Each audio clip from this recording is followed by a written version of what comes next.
Teh, pernah nggak sih ditanya? Karena aku suka ditanya nih sama teman-teman kayak, kamu kuliah jurusan apa gitu. Pas aku jawab jurusan tasawuf dan tarekat atau tasawuf wa tariqatuhu, itu mereka suka nanya kayak tasawuf itu apa gitu. eh Apa yang dipelajari dan lain-lain. Ketika kadang suka bingung jawab gitu nggak sih? Iya sih, jujur. Kalau aku lihat sih lebih ke masyarakat secara mayoritas tuh belum kenal banget tasawuf nggak sih? Jadi pas nanya ke kita, kuliah di mana? Jurusan apa? Tasawuf. Wah, belajar apa? Kan kayaknya Gitu. konotasinya tuh tasawuf tuh buat orang-orang yang udah tinggi ilmunya nggak sih? Gitu. Terus juga pernah juga ada istilah kayak nggak perlu lah belajar tasawuf karena itu buat cuma kayak orang-orang yang sudah mencapai titik apa ya, istilahnya pembersatuan dengan Tuhan dan lain-lain, kayak seolah-olah tidak tergapai dan sesulit itu belajar tasawuf gitu. Makanya kayaknya hari ini kita harus ngobrolin terkait bagaimana cara kita memahami tasawuf secara sederhana gitu. Ternyata ya kan benar-benar setelah setuju. kita pelajari juga kan nggak seribet itu sebenarnya kan. Iya. Bahkan penting kan Tuh. gitu. Kalau dari Teteh sendiri gimana tuh? Misalkan cara menyederhanakan ketika ingin menjelaskan tasawuf secara sederhana gitu. Sebenarnya aku juga pengen banget ya menyederhanakan tasawuf ini gitu kan, ngasih tahu ke teman-teman semua juga apa sih tasawuf gitu. Jadi sebenarnya kalau dipikir-pikir gini Gi, tasawuf itu intinya mah kebaikan sebenarnya mah, ya kan? Tapi orang tuh karena dengar tasawuf itu masih awam, masih dan kayak gini, kayak ibarat gini, kalau aku ngasih tahu ke orang, tasawuf, kita belajar tasawuf itu harus tepat gurunya, kita belajarnya sama siapa gitu kan. Kayak kita belajar matematika. Belajar matematika, orang tuh mayoritas pasti menganggap matematika susah kan. Iya kan? Iya Nah, kan? itu benar. Tapi kalau misalnya kita menemukan guru matematika yang tepat, pasti matematika jadi asik. Benar banget. Itu Asik, relate gampang. banget sih, relate. Apalagi kalau sekarang lagi rame COC kan dari ruang guru. Iya, benar. Seakan-akan tuh MTK tuh jadi banyak yang suka. Nah, Kenapa? Karena tutornya tepat ya kan. betul. Yang ngajarinnya seru, asik. Iya sih. Nah, sama juga dengan tasawuf. Kenapa mayoritas orang beranggapan ya tasawuf itu apa ya, dihindari dan anak muda belajar tasawuf nanti aja nunggu 40 tahun gitu kan, ya minimal benar. 40 tahun ke atas gitu kan, ilmunya udah setinggi apa kok belajar tasawuf. Nah, padahal mah belajar tasawuf harus sedini mungkin. Dan dalam artian berarti kita masih muda. Benar. Gak apa-apa banget gak sih? Iya.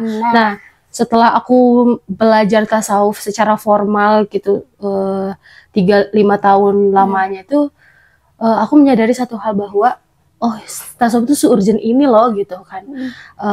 Dan sebenarnya dari kecil juga kita tuh udah ada sedikit tersentuh tasawufnya, cuma tidak dibahasakan tasawuf gitu. Itu, Nah, kayak sabar, syukur, ikhlas, hal-hal sederhana kayak itu kan sebenarnya dipelajari juga ketika kita SD, TK kayak gitu. Cuma kenapa tidak dibahasakan tasawuf gitu? Ternyata pas belajar bahwa emang sih tasawuf itu pas abad kedua Hijriah itu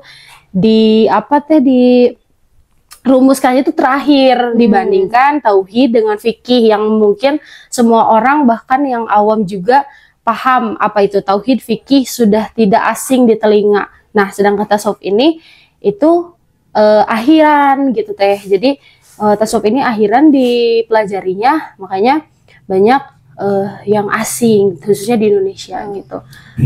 Jadi ketika orang mendengar tasawuf pasti konotasinya ke orang yang udah mencapai kayak gitu. Padahal sabar, syukur, ikhlas itu bagian dari tasawuf gitu. Betul. Karena kalau misalkan kita berbicara mengenai syariat nih ya Teh. Syariat itu kan kayaknya semua orang juga tahu lah syariat itu apa.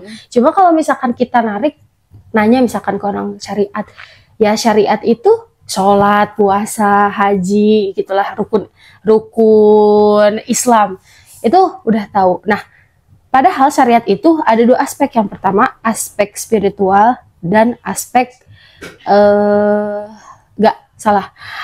aspek jasmani dan aspek rohani. Nah, kalau misalkan aspek jasmani ya itu tadi, sholat dilakukan dengan gerakan gitu kan, puasa dilakukan dengan menahan dan lain-lain, semuanya dilakukan dengan fisik. Nah, di samping itu juga ada aspek jasmaninya, rohaninya, alias batiniahnya.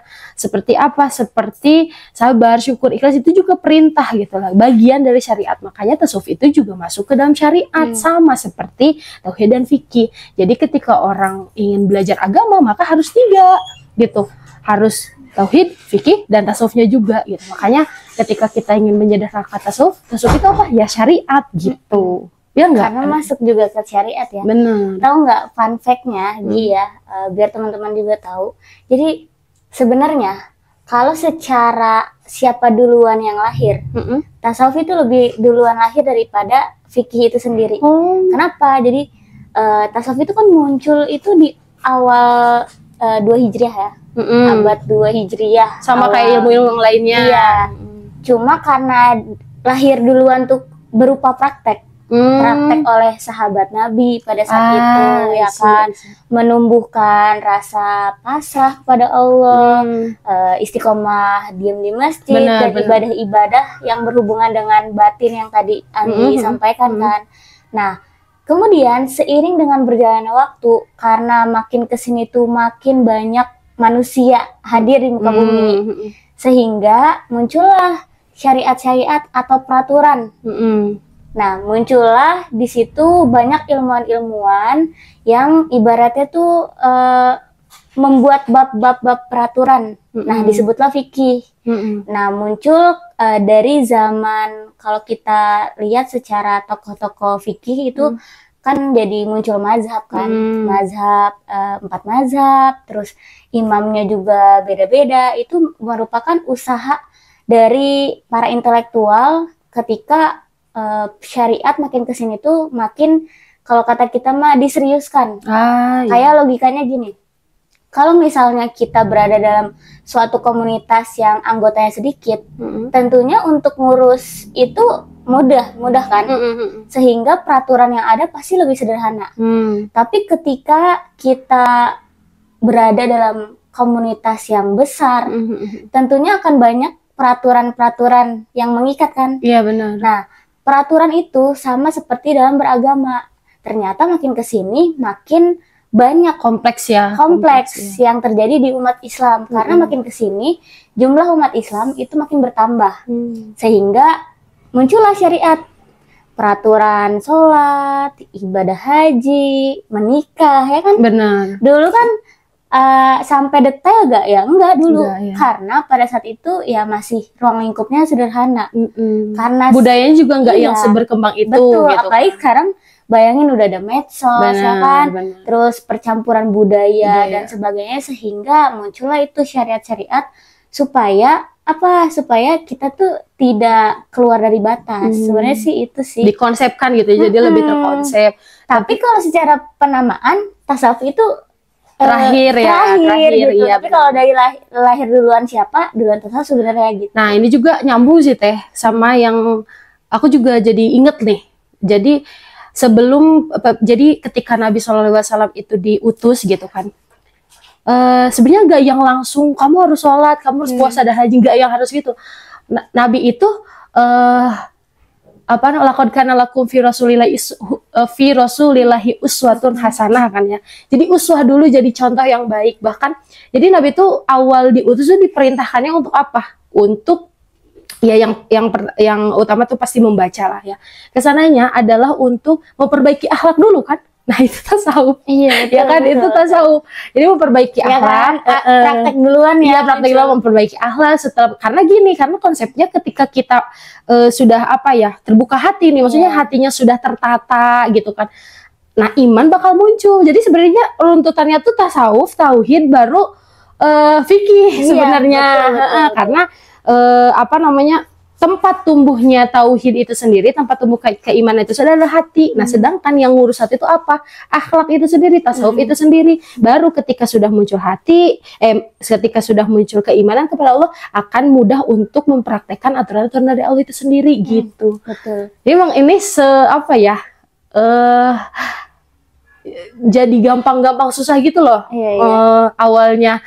Kalau secara praktek kalau dijelaskan ini mungkin bisa diterima ya gitu kan. Cuma ketika mendengar kata tasawuf, orang tuh jadi alergi duluan gitu loh teh. Apa sih? Padahal sebenarnya kalau Gen Z sama mungkin generasi milenial itu banyak yang ngomong kayak gini ya sekarang tuh. Nggak usah pamer ibadah lah, yang penting hatinya. Nggak usah berhijab, yang penting hatinya. Padahal kan justru hati itu kan yang mengolah, dan kita mengolah hati diajarin tentang tasawuf juga kan? Benar. Ya kan? Jadi sebenarnya kalau untuk Gen Z juga ya teman-teman semua yang mempunyai problem terkait kehidupan sekarang kan banyak yang udah banyak sesuatu yang terlalu kita tuh kayak bener-bener dicekokin sama kehidupan duniawi yang sebanyak itu loh teh.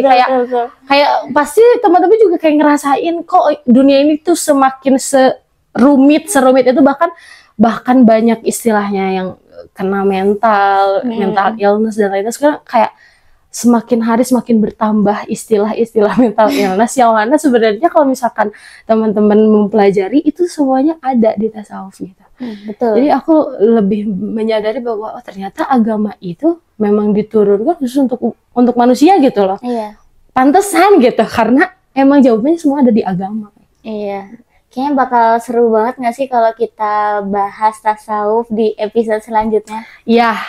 Jadi biar teman-teman nggak asing nggak sih? Benar, biar teman-teman nggak asing, terus kita juga bisa lebih tematik gitu loh. Sebenarnya bisa juga teh kalau misalkan nanti teman-teman yang nonton ini mau coba kita bahas apa gitu ya, nanti kita gali berdasarkan perspektif tasawufnya gitu. Dengan cara sederhana dengan gitu, obrolan kita gitu. Iya, sesederhana itu. Jadi biar kita tidak asing lagi dengan istilah tasawuf gitu. Betul, setuju. Gitu. Bahkan karena sedih gitu loh teh, karena masih banyak orang yang menganggap bahwa tasawuf itu adalah sekte. Itu benar-benar kayak bukan sekte. Kayak sekte gitu. Terus melihat orang yang zikir tuh aneh gitu kan. Padahal nanti itu tuh sangat ada dan sangat make sense, sangat masuk akal semua penjelasannya gitu. Kalau misalkan kita runtutin, kita pelajari satu-satu tuh gitu. Pokoknya tuh sedih banget gitu. Masih banyak ya hal menuding bahwa kita tuh sesat lah, bid'ah gitu kan. Jadi gimana ya gitu. Jujur bete banget kalau ketemu orang yang apa-apa bid'ah. Gampang mengkafirkan orang lain gitu kan. Itu sama sekali sebenarnya nggak diajarkan sama Rasulullah sendiri gitu kan. Nah, ini kita mau bahas lebih rinci lagi, tentunya lebih seru ya dengan obrolan ala anak Gen Z lah gitu kan. Jadi harapannya sih pengennya apa nih gitu. Apa yang komen aja deh komen gitu. Jadi kita juga tidak bingung untuk menentukan tema juga, tapi intinya kita bahas mengenai apapun dari perspektif tasawufnya, ya. Kayak apa ya, yang relate lah gitu. Kita berusaha ya memasyarakatkan tasawuf dan mentasawufkan masyarakat, biar orang tuh nggak asing lagi tentang istilah tasawuf. Jadi nggak usah kaget, nggak usah ngerasa alergi dan tiba-tiba jadi menjauh ketika mendengar kata tasawuf. Gitu. Kalian bisa lihat juga di medsos kita, di Instagram. Di Instagram sini ya. Instagram atau di TikTok ya. TikTok. Kalian bisa lihat gambaran kita selaku yang sedang belajar tasawuf seperti apa, serunya seperti apa, dan tentunya pasti kalian nggak akan menyangka kalau kita diajarin tasawuf gitu kan. Kita belajar dan hidup di lingkungan yang bertasawuf. Iya betul. Oke, saya Siti Rifa Kamadewi dan Anggi Zahra. Sampai jumpa di episode selanjutnya. Bye-bye.